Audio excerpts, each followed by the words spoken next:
আসসালামু আলাইকুম। অনুসন্ধানী বাংলা টিভির পক্ষ থেকে সবাইকে স্বাগতম। আপনাদের সাথে আছি আমি মোহাম্মদ শুভ। দিনাজপুরের পার্বতীপুরের শালিকা হত্যায় দুলাভাইকে মৃত্যুদণ্ড দিয়েছেন আদালত। একই সঙ্গে তাকে 30,000 টাকা অর্থদণ্ড দেওয়া হয়েছে। গত সোমবার 27 মে সকালে দিনাজপুরের অতিরিক্ত জেলা ও দায়রা জজ -3 আদালতের বিচারক সাদিয়া সুলতানা রায় দেন। মৃত্যুদণ্ডপ্রাপ্ত আসামি হলেন কুমিল্লা সদর উপজেলার শিশপুর এলাকার আবুল বাশারের ছেলে আব্দুল্লাহ শুভ, 26।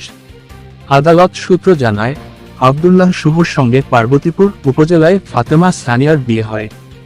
বিয়ের পর পারিবারিক কলহের জেরে শুভর সঙ্গে তার স্ত্রী ফাতেমা সানিয়ার তালাক হয়ে যায়।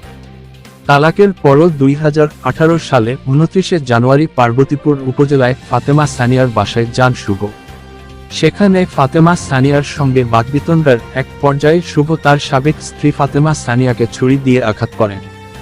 এ সময় বোন মর্জিনা আক্তার টিকাতে গেলে মর্জিনাকেও কুপিয়ে গুরুতর আহত করেন শুভ।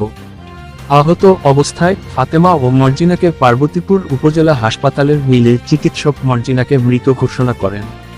এ সময় স্থানীয়রা শুভকে আটক করে পুলিশে দেন। এ ব্যাপারে সাবেক স্ত্রী ফাতেমা সানিয়া বাদী হয়ে পার্বতীপুর থানায় মামলা করেন। মামলায় সাক্ষ্য প্রমাণ শেষে বিচারকের রায় দেন। মামলাটি রাষ্ট্রপক্ষে পরিচালনা করেন এপিপি রণজিৎ বাবু ও আসামি পক্ষে ছিলেন অ্যাডভোকেট খলিলুর রহমান। বিষয়টি নিশ্চিত করে দিনাজপুর কোর্ট পুলিশ পরিদর্শক কে এম লিয়াকত আলী জানান, আসামিকে জেলহাজতে পাঠানো হয়েছে।